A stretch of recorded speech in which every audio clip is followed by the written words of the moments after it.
Welcome to Breaking Down Patriarchy. I'm Amy McPhie Allebest. As listeners know, a part of this project's mission from the very beginning has been to be hard on systems, but soft on people. And I keep this maxim really close to my heart because I truly believe that very few people in history have actually formed oppressive systems on purpose. Rather, as historian Gerda Lerner says, the systems of oppression often evolve quietly over many centuries through small decisions, and sometimes without realizing what the consequences will be. And also, if we're serious about the work of breaking down these systems, then we're going to have to call in as many allies as we can from as many walks of life as possible to form community and a culture of mutual liberation. However, with that said, we do sometimes encounter people who are forming oppressive systems on purpose, or who have such deeply ingrained patriarchal or white supremacist views that polite conversation becomes impossible, and confrontation seems to be the only path forward. So, how do we make space for these confrontations? Should we even try? In a culture where our ethics, our beliefs, and even our basic understanding of facts have become polarizing issues, how do we approach the people in our lives with whom we most bitterly disagree and have a somewhat productive dialogue? I am still figuring that out. And so today I'm really excited to be welcoming to the show an activist, political commentator, and courageous debater, Mr. Jones X, who has made a name for himself both through his outspoken advocacy on social media and through his willingness to debate opponents on some of the most inflammatory topics of our day. I'm really excited to learn more about his work, his tactics, and how he approaches these super difficult conversations.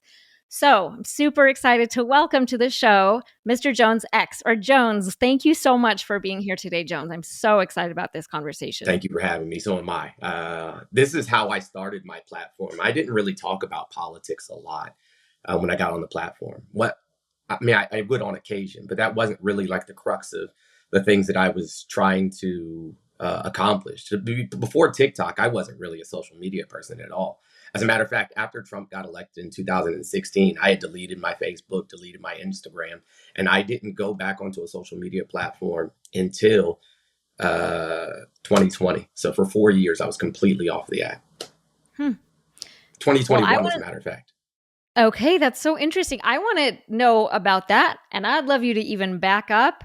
And maybe before we even dive into what you do on social media, like set the stage for us by telling us where you're from, like your family of origin, your education, and then like what brought you to do all the work that you do now. Gotcha. So I grew up in the DC metro area, Northern Virginia. I don't. People say I don't look it, but I'm in my 40s. You do not look it. That is true. Like my oldest children are in their 20s. Wow. Me too, actually. Yeah. But you do not look it. That is very true. So I grew up in Virginia during the crack era. Like, you know what I'm saying? Like literally, where there wasn't a lot of, I didn't personally know any, especially in elementary school, like interracial couples or interracial families, interracially married families. I didn't personally know any growing up. And the places where we lived, I kind of always stuck out like a sore thumb. And so I guess I would say that, I started being an activist and an advocate very early because I had to advocate for myself. And I saw a lot of really bad things going on in Washington, D.C. during the crack era.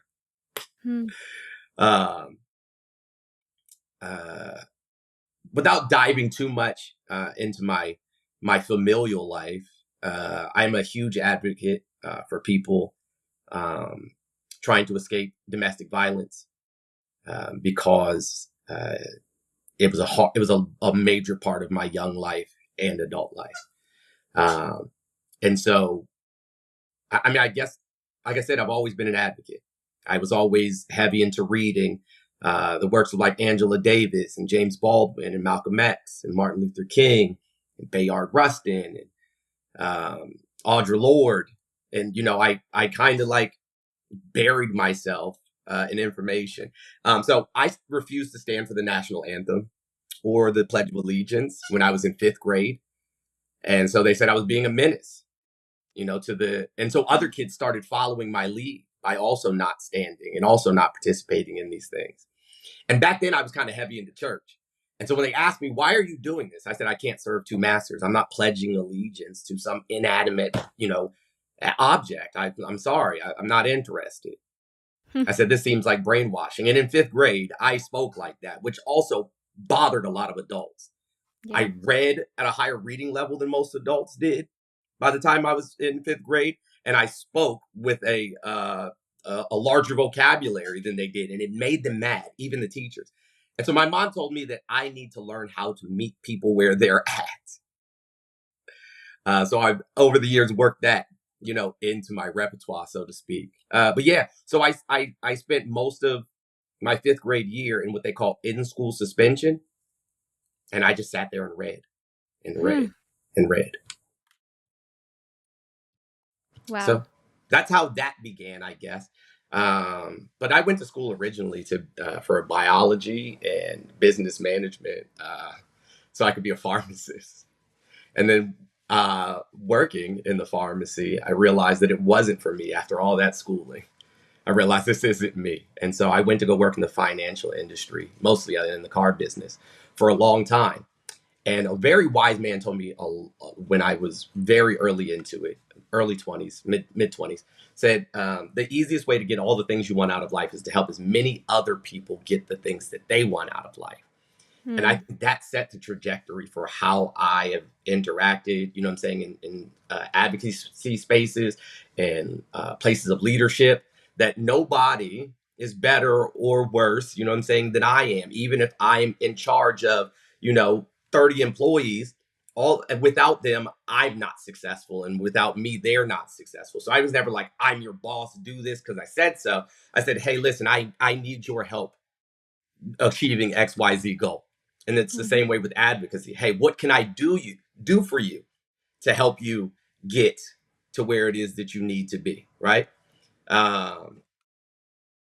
Some people need more accommodations than others. We call intersectionality. And it's always the mindset that, hey, if you make sure that the person who is marginalized or needs the most accommodations, that their needs are met, imagine how easier your life would be. Yeah. If all of these other marginalized people or all of these other people, who need, accommodations are being taken care of, then your life would, rising tide lifts all ships. Yeah, true. And appealing to people's self-interest, unfortunately, is often really effective. And sometimes that's what people listen to. And then later on in life, in my mid 30s, I studied sociology. Okay. And is that kind of what led you to do the work that you're doing now? Or not necessarily Not in a straight necessarily, line? because Okay. understand that I understood these things in a book, right? But like practical application of these theories and principles and ideologies, no, because I live in a very patriarchal society. And so even though I knew how to behave, right, based on the literature, even though I knew, the practical application was very hard. Was very hard because society told me, as a man, I need to go to work and make a paycheck and pay the bills at home, and that's it. That's what society tells me, right? But but the practical application of that is not sustainable. That practice, I should say, is not sustainable for men. That's why men have the highest unaliving rates, because we put all of this pressure on ourselves to work, and never have one, a balance, and two, we alienate ourselves from our partners, our spouses, our significant others, so on and so forth, by, and people aren't meant necessarily like to be alone. We're communal in nature. People are communal in nature, but we alienate ourselves by, having this grinding, hustling mentality. And also, we make the people around us, our children and our partners and stuff, resent us because they're left to do all of the child rearing and all of the household work as well as carry a full-time job. Yeah. Yeah. So did you feel kind of some of these, it seems like you had, sounds like kind of the intellectual factors, you'd read a ton throughout Right. your whole life, it sounds like, and then lived experience started to combine. Um, and then you've shared in previous interviews that you were first inspired to become a content creator after seeing some of the videos that your kids were sharing on TikTok. Is that right? Yes. Can I ask Yeah. what that content was and how So that it's happened? funny. I coached my son's basketball team from the time that he was 12 years old until the time that he was 17 years old. And then, I said, hey, listen, you can't, you're not going to be successful constantly being under me, especially if you want to play, collegiate level sports. So I'm going to pass you on. But while I was the coach for him and his friends, we had a nonprofit where I taught young men how to, one, behave in society, how to act professionally in all environments, how to build a business, like write a business plan. Because I'm like, hey, listen, the truth of it is most of you aren't going to be able to play college sports. And the truth of it is that probably none of you are going to the NBA. So let's figure out how we can still be successful, knowing that this is what the data tells us. Um, and so like I said, I did that for about 5 years. And I was constantly talking to these young men about how they speak to their mothers, how they speak to their Mm, girlfriends, what I'm saying? Like how they speak to women in public, how they speak to each other and treat each other, and so on and so forth. And so my son, from time to time, he's on the app too, would send me videos of like just black men specifically often just like, yeah, what I'm saying, these women these days are, this, and that, and so on and so forth. I'm like, but son, that's not true. hmm, Like, this isn't true. Like, people think that hookup culture is a big deal. It's not. Like, it's actually gone down significantly since my parents' generation, right? They think that women are just out there getting abortions, because Margaret Sanger was a eugenicist. And so, but they have all of these ideas and the opinions because somebody else gave them to them. Not because they went and researched it themselves, not because they went and looked up the information for themselves and educated themselves. They watched somebody else tell them on a YouTube video or a TikTok video or, a Reddit or X post. And so, but why I started is because I was like, I have to combat this, because if hmm, men aren't speaking out against other men's behaviors, then grape culture is going to continue to be an issue. We are going to continue to isolate ourselves further and further from women, right? I mean, there was a whole thing, choose the bear, black women and white women, and they were serious. hmm. Yep. And men are sitting around baffled, and I'm like, how do you guys not understand this? Like, do you see how you behave? And so that's what I spent most of my time doing, is trying to help men, because they unfortunately don't listen to women. I don't, if we're being honest, right? Hmm, And so, if we're going to survive this thing, if we're going to come out on the other side of how our society is currently operating, which is not good, birth rates are down, divorce rates are up, women are choosing, pretty much everything over having a family. And not, I'm saying I'm advocating for nuclear families, because I'm not. Um, but yeah, I just think that the cultural divide between men and women is reached dangerous levels. hmm.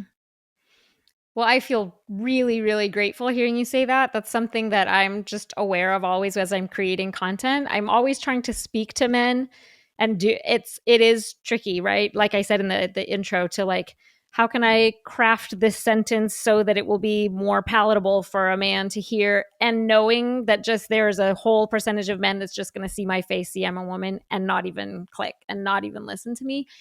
And so that is, I feel like, why I do work so hard to call men into recruitment, because there are certain people who will only listen to men. So I'm so grateful that there are men like you who are doing that work. Really, really grateful for it. It's really I think needed. that it's the bare minimum. I think that the bar has reached, you know, Hades, right? Yeah. Like, the bar for men is so low that me doing what I think any reasonable man should do. It seems like I should get, like, people think that I should get some sort of gold star, and I don't think so. I think Mm-hmm. that the things that I do speaking out against men's behaviors is bare minimum. Hmm. But it looks, amazing because you don't see men doing it. Yeah. But it's really not, like some, um, something to be like, I shouldn't get any pats on the back or Mm-hmm. or awards for doing the bare minimum. I don't Well, need a that's awesome. participation trophy. Yeah. I need my daughters to grow up in a country and in a planet where they're safe.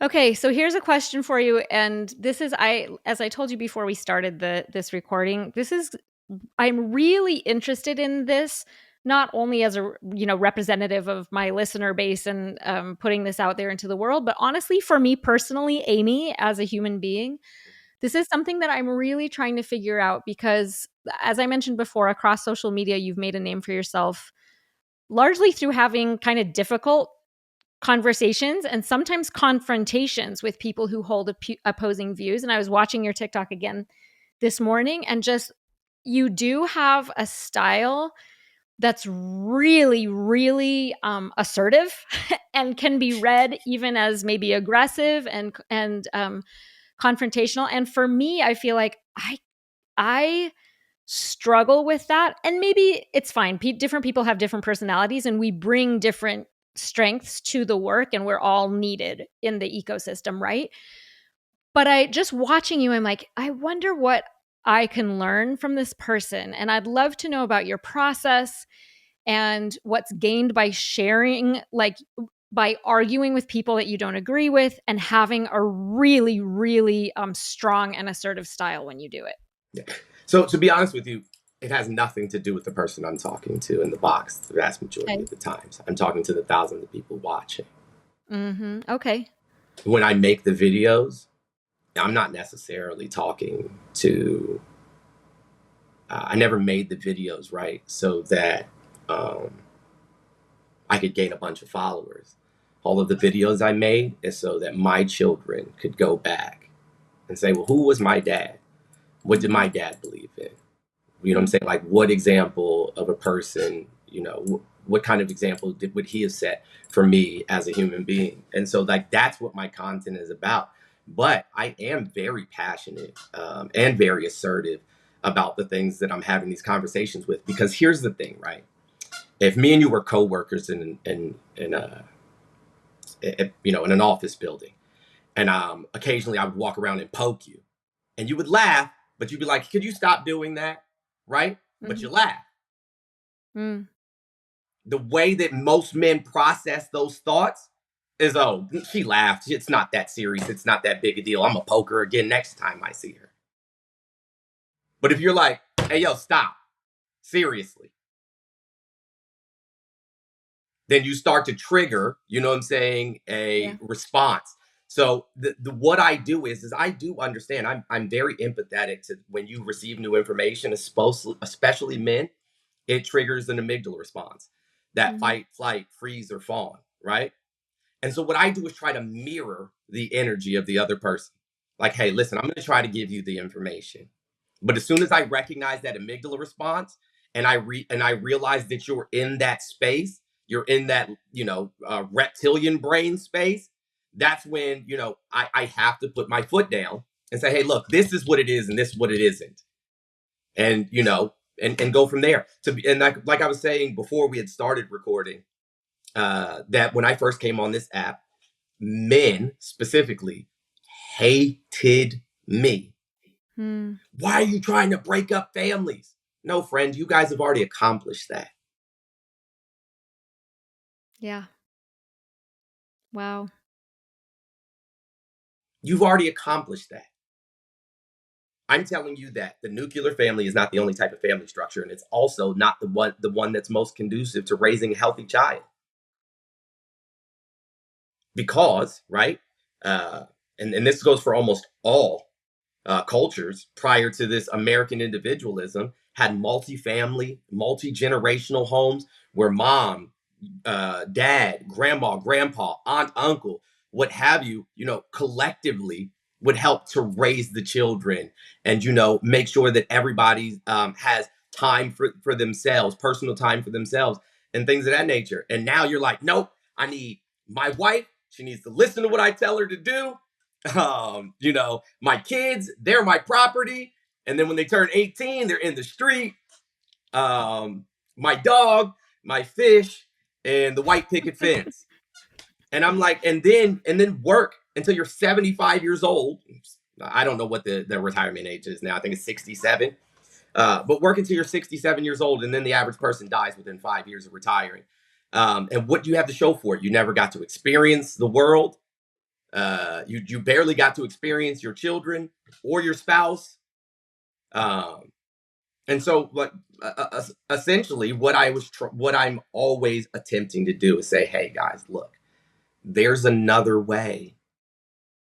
There's another way. And you shouldn't be the only beneficiary of whatever relationship or family structure you have. Mm-hmm. And that's what you're asking for. So you say a lot of men did not respond well to that message. What ended up happening? So I went on a panel of another content creator. And he said, why don't women want to cook or clean anymore? I said, because they're tired. He said, because they're tired? I said, yes. I was like, I don't even know why this is a question. He said, tired from what? I said, working.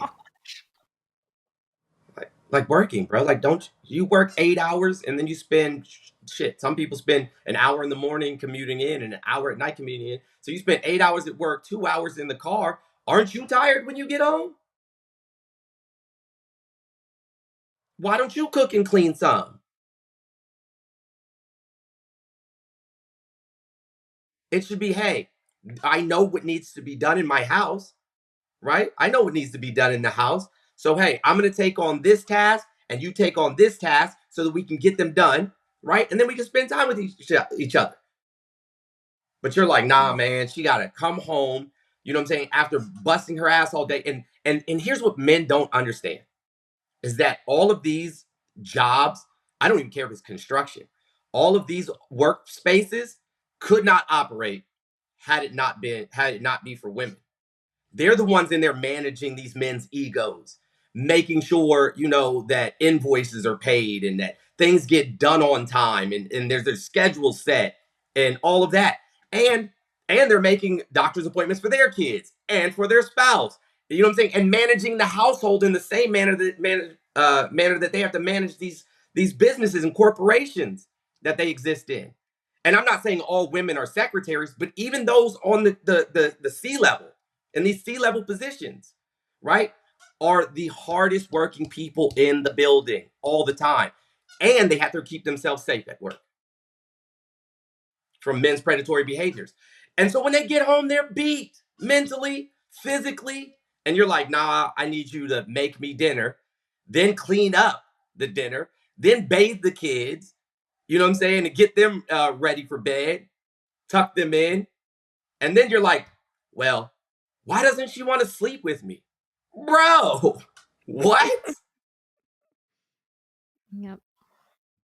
Like she's had her fill.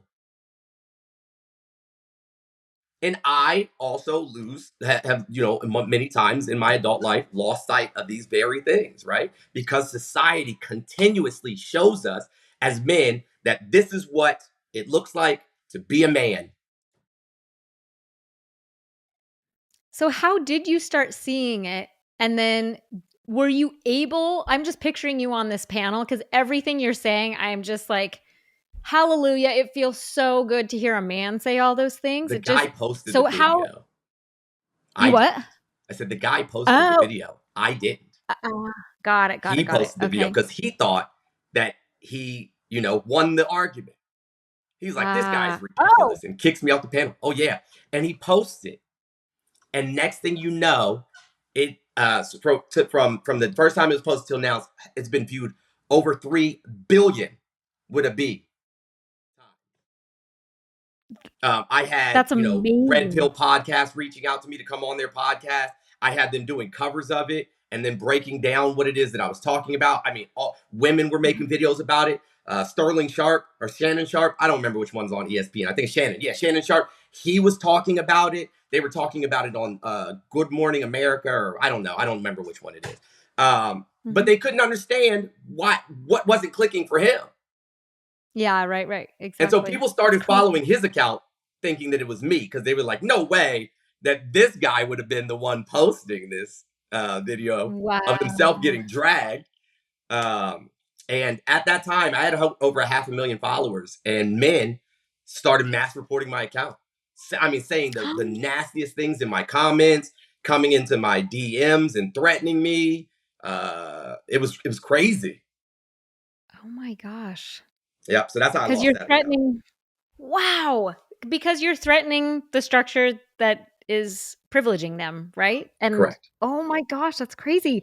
Wait, when did that happen? 2022, the summer of 2022. Wow, that is wild. Okay, so you had to. Did you like close that account and start a new one? No, TikTok took it away from me. Oh my gosh. Because I had been reported so many times by so many different men. Like I couldn't even host a live without a man getting on there and saying something crazy. And it went Just on for trolling, months. like It went on for months. I even had to move. Are you like you moved houses? You moved physical locations? Towns. Counties. Did someone dox you and like post your? Oh my gosh, that's insane. They swatted my house. I don't know if you know what that means, but they literally sent a SWAT team to my house. Undercover drug agents. What? You have a family. You have kids. Oh, that's so infuriating. Yeah. But that's how fragile the male ego, you know what I'm saying? And people that believe in these toxic masculine traits, that's how fragile, unfortunately, they really are. Wow. Yeah, that is a crazy story. I mean, I'm so impressed and amazed. I mean, 3 billion views, that's fantastic, and getting that out there into the world. But the personal cost for you is just making me so angry and so sad. Okay, so what did you do after TikTok closed your account? You had so many followers. All over again. You started all over again. And the very first video I made was telling men, hold on, let me see if I can find it. Do you mind if I listen to the audio for a second? Yeah, go ahead. Right, yeah, sure. 1 second. Let me see, because it's kind of funny. I think it's on my other account. Let me just look for it really quickly. Yeah, no worries.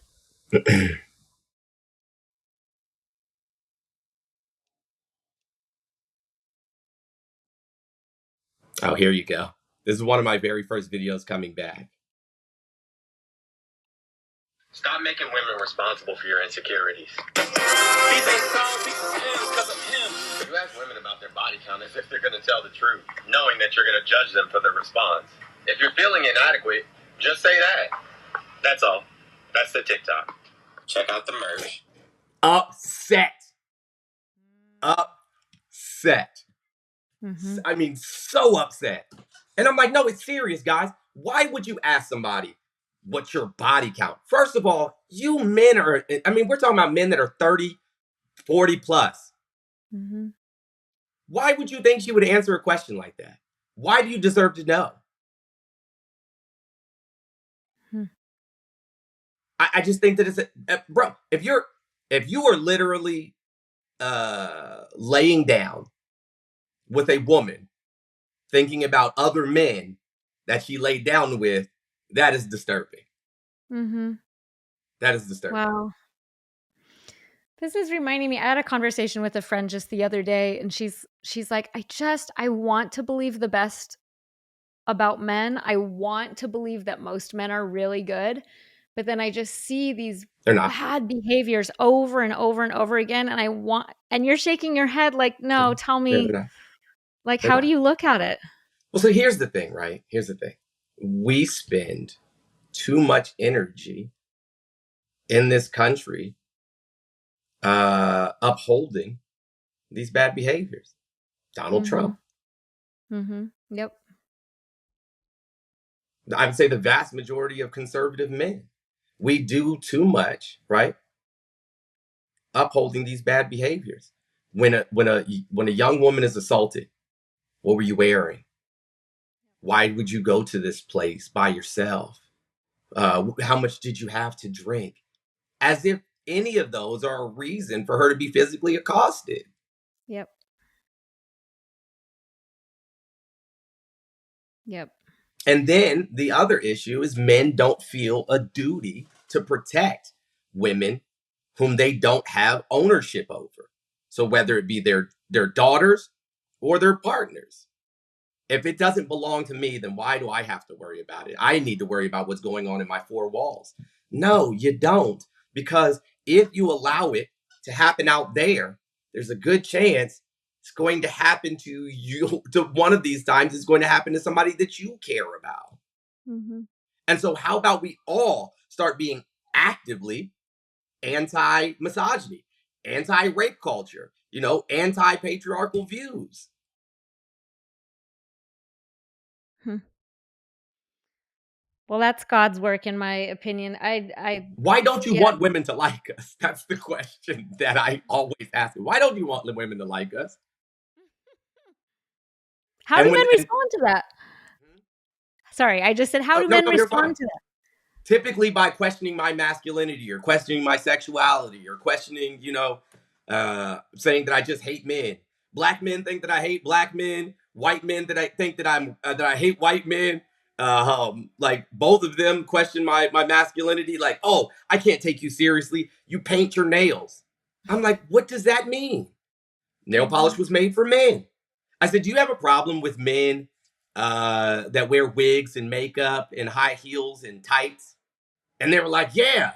And I'm like, shit. So the Constitution, then throw that out. Like, throw that nonsense out. Because they were wearing makeup and high heels and wigs and tights. So we certainly shouldn't take them seriously, right? It's awesome. Right. And so That is it's just like I really don't understand. I've a bunch of daughters. Once every week or week and a half or so, we go to the nail salon and we all get our nails done. They wanted me to get mine done too. I said, okay, no problem. I let them or my partner pick out the colors, and that's it. I noticed your nails. They're awesome. I love your pink nails today. Thank you. I'm gonna get them redone probably tomorrow. But yeah, no, and so I'm like, why are you, a seemingly self-reported heterosexual man, more concerned with the fact that my nails are painted than the conversation being had? Yeah,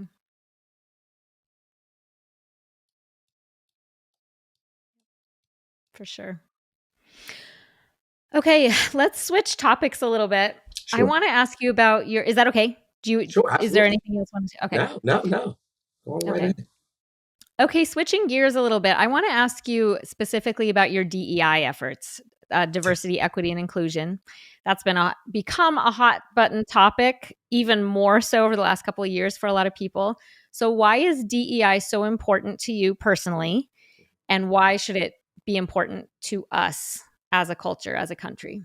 I often hear white people say, I don't want to talk about race anymore. And that's a privilege. That's a privilege to not have to worry about being anything other than who you are. And I often ask people, how many days have you spent in your life being black or a black woman or a black disabled woman? Right? And the answer is usually, obviously, none. Right, right. So you wouldn't know what barriers they're facing at all. And so to just assume that they don't exist because they don't affect you is absurd. If you and your partner are having an argument, you don't just ignore them forever and hope that they forget about it. That's going to end your relationship. If there's a house on fire, you can't just say, well, maybe if we don't talk about the fire, it'll put itself out. That's not how this works, right? And so we need to start this at a an elementary level. From the moment the children enter school, we should be teaching, we should be using culturally responsive methods, right? Here's just to give you a little background. When I was in kindergarten, my teacher was an 80 some odd year old white woman named Miss Hatch. All the kids in my classroom were white. The principal was white. Police officers were white. The president was white. Mayors, governors, senators, white, white, white. And all we learned of in terms of um, who the founders of everything, science, arts, music, uh, the country, everything, white, white, white, white. And I'm like, what about people like me? Like, what about indigenous folks and Latin people? What about them? Because Spanish was the first language, non-native language spoken on this continent, hundreds of years before anybody ever spoke English on this continent. So they have a history. Why does our history start with savage or slave? Were we not a people before then? Right? And so starting there and then looking at who else, what is the demographic of my school? Do we have children from Haiti? Do we have children from South America? Do we have children from India? Do we have children from Korea or Japan or China? Right? All of those peoples did something to help create this country. All of them. Why shouldn't they be highlighted and represented by the staff members in the school and the principals and their local community, whether it be officers or social workers or, mayors, governors, city council members, the school board? Everybody deserves representation. And if we started young using culturally responsive pedagogy, and hey, if I know that my kids go to school with a bunch of, children that are Latin or Haitian and speak Haitian Creole and things of that nature, then why can't my children learn to say hello, good morning, thank you, goodbye, in those other children's languages to make sure that that other child knows that they are seen and cared for and that they matter? Why should they have to strip away everything that they are in order to fit in, and you're still going to look down on them? So if we start at a very young age, making with those very simple steps. Hey, once a week, we do a little potluck and you bring in a food from your culture and we sit down, or once a month even. It doesn't even have to be once a week. Once a month, right? Imagine those kids coming out into the world and being racist. Yeah. It'd be nearly impossible. Why would you want to fight that? Unless you were trying to protect white supremacy in the social hierarchy. And that is why Trump is so dangerous. And it's also why he's followed by so many white Americans. Yeah. Because his rhetoric and his behaviors protect this, 600-year-old idea of white supremacy. Yeah. Of white men being the dominant force and at the top of the social hierarchical structure. I want to throw something in here too. So I'm in a PhD program right now, and I just took a whole class on critical race theory. And because a lot of my listeners will know this, I'm a big fan, like you actually referred to in this episode earlier, where a lot of times we learn things, we, absorb or inherit opinions via social media, via, who knows what it is. And I'm a big fan, a big proponent of going to original source material and taking that class on critical race theory and actually reading the original critical race theorists like Kimberly Crenshaw. I knew you were going to bring it out. Yeah. Yeah. And Richard Delgado and a lot of those people who were writing about this. I was first of all surprised, like, this is not a recent thing. First of all, this has been these 70s. Theorists, Crenshaw and Delgado, have been writing about it for decades. And then to your point that you were just, as you were talking about these like very simple practical things that we could do in our society that would literally, it would change our culture. It would change our society. Absolutely. Just reading their theory, I was like, who can argue with this? Who could argue with this? So I think sometimes these topics, these words have been hijacked for political ends. Absolutely. And Because it's in, somebody told them in a yep, YouTube video or yep, on X or in a Reddit thread or wherever, Facebook, somebody told them that it was bad and it's all about hating white people, right, blaming white people. And it right, actually specifically says that don't blame the people. It specifically says don't blame the people, like just dismantle the institutions. yep. It does. So go read it. That I mean, I'm going to say this to listeners and people viewing. DEI, CRT, all of these acronyms that are now like super, super inflamed. Just go read the original source documents. You will be surprised Right. at how. Yeah. Go So ahead. here's the thing about intersectionality and critical race theory specifically, right? Mhm. Is and this is what I try to help, um, you know, my white followers, and I do it sometimes in the form of jokes. Some of them can be, hard hitting jabs and pokes at what it is, what whiteness is, right? But it's not at white people. I attack Mhm. whiteness. Do you know what Mhm. whiteness is? If I was to ask you, and I know you're supposed to be asking me questions, but if I was to ask you, what does white mean to you? What would be your I mean, response? it can mean a lot of things in a lot of different contexts, but I would say it's become like a cultural construct that we participate in that is, because of the history, it is oppressive. It's actually the absence of a culture. And let me explain why. Okay, Because in tell me. order for people to be white in the United States of America, they had to strip themselves of everything they were. If they were Scottish, if they were Irish, if they were British, if they were Italian, if they were Portuguese, if they were from Central or South America, if they were from the Swana region, which you guys would refer to as the Middle East, they had to strip themselves of their names and their languages and their cultural practices and their religions and literally everything. You had to dismantle yourself in order to be white. Hmm. Why would you want to do that? Why would you want to do that? To have an advantage and participate in the power Exactly. structure that privileges Exactly. you. Yeah. Exactly. Because you understood that it came with privilege. Irish Right. people were never slaves, guys. So if anybody ever Right. tells you that, it's not true. Yeah. But they were treated badly, Yeah. as were Italian people, as were a lot of people from, the Eastern Bloc, right? German people, Polish people, so on and so forth. They had a name for everybody, and they were typically derogatory. Why would you want to join forces with the people who treated you so badly? Yeah. For power. And for Because you advantage. understood Yeah. that it came with privilege, Yep. Yep. right? And Yep. so, like, I attack that, not the person. Yeah. It's your not you were arbitrarily born to some parents. It's not your fault you're white. But if you're going to actively participate in whiteness, that is something that you can control. Yep. That is something that you can control. Yeah.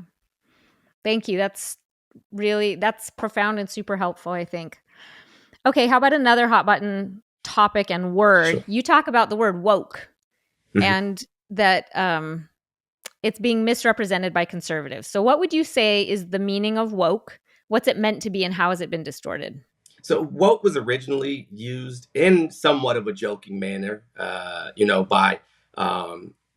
by people in the '60s and '70s, like "stay woke, bro," but it meant to stay aware, to like pay Mm, attention, to what is going on around you, um, you know, uh, to politics, because we were fighting for rights at that time, right? And so you had to be informed, and that's the thing that I don't think a lot of people understand. A lot of white people did not get involved in my age demographic and in our age demographic. Didn't get into politics until uh, Trump. mhm. Yep. They didn't have to. Yep. They didn't need to, because it didn't matter who the president was. It typically, wouldn't change, their material conditions very much. But black people have always had to have their finger on the pulse of politics, because it meant, life and death for us. And so that term was about, being informed, staying vigilant. And now it's been whitewashed. It's been turned into, a derogatory term. Oh, they're woke. And I always ask, well, what is the opposite? Woke as opposed to what? Asleep? Yeah. Yeah. Well, how do people answer that? It's They never a really have an great answer. question. Yeah, nobody ever really has an answer. They Yeah. immediately pivot to something else. Yeah. I can The see that. vast majority of people can't, process these thoughts in real time. And the reason they can't is because these thoughts aren't their original thoughts. And so people don't often have a response. Because it's hey, I have to say this thing and this thing and this thing because that's what I've been told to say. And so if I am, met with any level of any barriers or any level of pushback, then I just change to the next thing. So I'll never respond to that question. I'll never respond to any of these scenarios. I just, oh, well, what about? Well, what about? Well, friend, can we answer? Can we break down these things one at a time?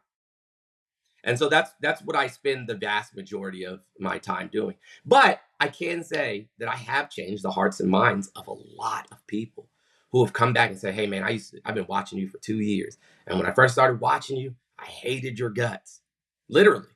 And then they would tell me this, and then they're like, "Now I don't even understand how I ever thought or believed a different way." That's amazing. Does that just So I mean, that's why you do what you do, right? Like that's the goal is to change hearts and minds. I was not actually for just them.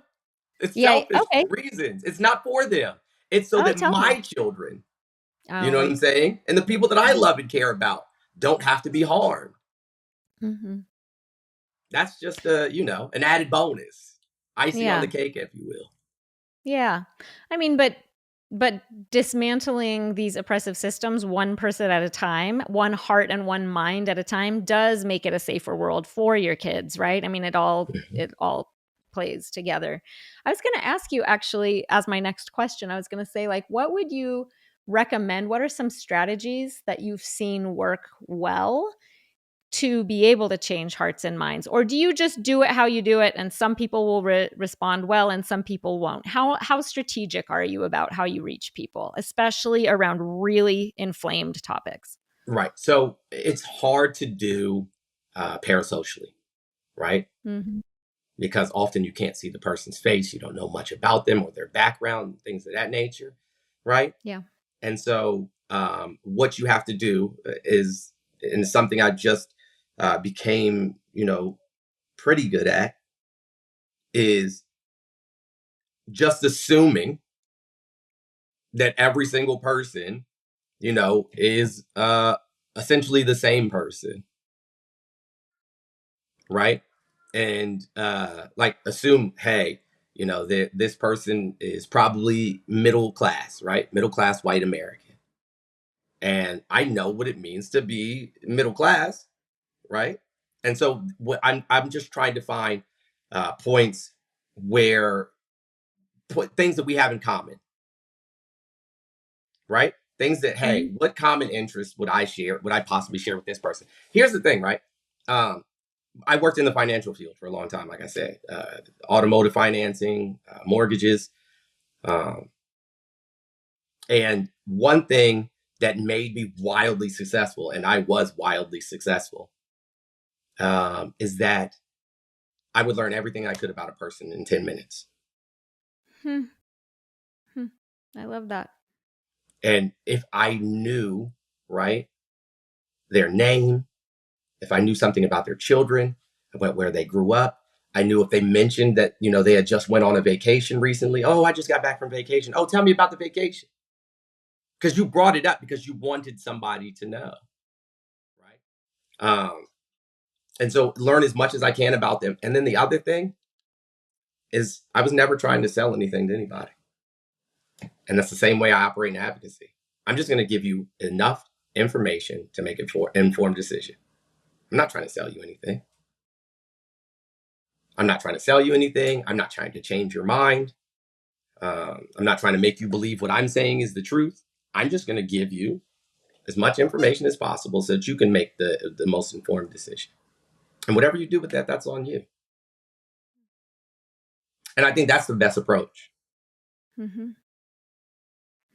And I think people can sense that energy too, right? Versus trying, like, shoving something down someone's throat or making them feel like you think they're stupid or you think that you have assumptions about them, but instead just saying, and again, assertively and really confidently, like, here are the facts, or think here's one way of viewing this, and just presenting it out there. People have Well, to that reckon has with. changed a lot over the course of the 3 years that I've been on this app, significantly. I used to be super nice. I'm talking about so calm and so Ah, nice all the time, and hmm, that is when I got the most hate. really? Mm-hmm. Huh. That's fascinating. And now, I still am patient. I still am calm most of the times Mhm, and measured. mhm. However, right now, and I think that there has to be a little bit of theater in it because that's what draws people in, right? Because if you ask people about me in real life, I'm relatively quiet. Uh, I'm not real big on, you know, I have to go to a lot of social events, and I'll say a couple of words, and then I cast off into a corner somewhere. Um, I don't really care too much for being like the center of attention or any of those things. And I never intended to be a face for a movement, and it is a movement as big as Tough has become. Um, we recently got our 401c3, 401c4. We're building a community garden in front of a school in an impoverished area. Wow. Got a whole bunch of people on board to help us with that. We are buying some land. Um, Hopefully, we get this 11 acres that we were looking at, so we can build temporary shelters for women and members of the LGBTQIA community that are escaping, domestic violence or housing insecurities. So, I mean, just so much is going on. I just got back from Atlanta on last Friday, and this Sunday I fly out. Or shoot, when did we get back? Sunday. Sunday we got back from Atlanta, and then which I had a blast in. And then this coming Sunday we're flying to LA. Me and three other content creators are going to be doing having a sit down red table type conversation about what it is to be a millennial dad, and breaking down these patriarchal stereotypes of what it means to be a dad. That is so inspiring. That's so fantastic. And actually, I'm really glad you mentioned that. That was going to be my next question, was to tell us about, it's tough. So Yeah, TUFF. transformative uprising for freedom. Yeah, tell us what you do. I mean, you just told us what you are actually practically doing, but like, Yeah. tell us how this evolved, and also Um, where we can find. I'd love you to tell us specifically about Tough, and then tell listeners how they can get involved, how they can learn more, and where we can find your work across all of the platforms. Absolutely. So if you want to learn a little bit more about Tough, you can go to toughinitiative.org, toughinitiative.org. There's plenty of information on there. But here, how it started is I've always like really been into fashion, sneakers mostly, Okay. sneakers and hoodies and t-shirts. But I've always been like, I worked in corporate America for so long, and I had to dress up, and I had to have a clean shave. My face had to be clean shaven, and I wasn't allowed to grow my hair out. Like my hair was buzz cut, and I did that for decades. I was also a volunteer firefighter, and so when I finally in 2019 um, is when I got out of both of those industries. I was like, yeah, guys, I'm done. I was like, I've worked so hard for so long. I'm going to go and do my own thing. And I've been doing my own thing ever since. But it started out with me making clothes so people could wear their protest, essentially. Because this was the Wow. last year of Trump's presidency, and just the vile things that, some conservative people say. And I just, and sadly, I don't even think that they understand how vile it is. But that's a topic for another day, right?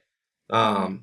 But I just started making shirts with quotes from Martin Luther King Jr., from James Baldwin, from Angela Davis, from even Alexandria Ocasio Cortez. I have one from, but this one of the members of the squad, her name just blanked for some reason. But anyways, the whole point is I wanted people. I put striking images, and then a quote was said striking image, and it was all about like just getting people's attention. And it was important to me that all of the clothes be made from recycled materials. Mm. That there was a women-owned aspect. So the person who manufactures all of my stuff, it's a woman-owned facility. Um, and that 10% of all of the proceeds would go to help women in these types of situations. And I've donated way more than 10%. It's always been more than, but that was the initial agreement. But I was like, because I have such a large platform, I can do so much more. And so that's what we've been doing, just working to do as much as we can. We got a bus. We're going to be retrofitting the bus for active community engagement, right? So if there is a situation, we're going to try to work out some agreements with the local police departments here in Central Florida. But hey, if there's a domestic violence situation going on, right, police showing up often escalates these situations. Yeah. If there's somebody who's being removed from their home because of their sexuality or gender association and stuff like that, having police involvement often escalates situations. So we're intend on hiring trained social workers to come out, on the bus, triage the situation, and if they need to be removed from that area, then we put them on the bus and we take them to the community that we're looking to build, and help them reestablish themselves. Job training programs, get them, if their children need to be signed up for social programs, everything that we can do to make sure that their lives and their children's lives are disrupted as little as possible. Because oftentimes people will tell women specifically, just leave. Yeah. Just leave and go where? Yeah. Just leave and go where? And so, we want to make those situations less stressful. Um, especially for the children. Yeah. Especially for the children. But that's pretty much the groundwork. But we're big advocates in the LGBTQIA plus community. In the low income and unhoused population. So we're going to be doing a lot of that. Using the bus also to help serve. It's illegal. I don't know if you know this. It's illegal in the state of Florida to be unhoused. Oh my gosh. And we Wow. have 30,000 some odd unhoused people just in Central Florida. Oh my gosh. But you Wow. can be arrested for what they call urban camping. Wow. So, Well, this is and they put the them in most. facilities that are managed and guarded by sheriffs. What would you call that? Yeah. A jail. Yeah. And if they refuse those services, they go to jail. The same people screaming about being forced, having vaccines forced on them and stuff, are okay with unhoused people being forced into treatment facilities. And I'm just like, what are you treating them for being unhoused? They don't even understand that people don't typically become unhoused because they have a substance use disorder or anything like that. They develop the substance use disorder from being unhoused. Yeah. Yeah. Yeah. And so, we want to try to do as much as we can here in the state of Florida. And to be honest with you, once we're well established here, we plan on moving from city to city across America and trying to make this as big as possible. Sorry that was a long, drawn out explanation. This is like the most hopeful I have felt in a long time, to be honest. And it's interesting because your answer about like how bad things are, how bad patriarchy is, like the majority, not the majority of men, but like the the pervasiveness of the problem. you're really upfront about it. And then I'm leaving this episode just feeling actually encouraged and hopeful. And I think that confronting, like acknowledging how bad it is, and then making an actual plan about what you can do in your own community is just so heartening for me. So I'm honestly so grateful for this conversation. I'm so grateful for the work you're doing. And just really quick as we wrap up, and I just looked at the time. I'm so sorry, Jones, but I Oh no, just you're realized fine. I'm I fine. have a parent teacher conference that's starting right now. Okay. It's on Zoom. So I planned it too close together. But the last thing I'd love you to do is just tell listeners where they can find your work so that they can get involved and support you.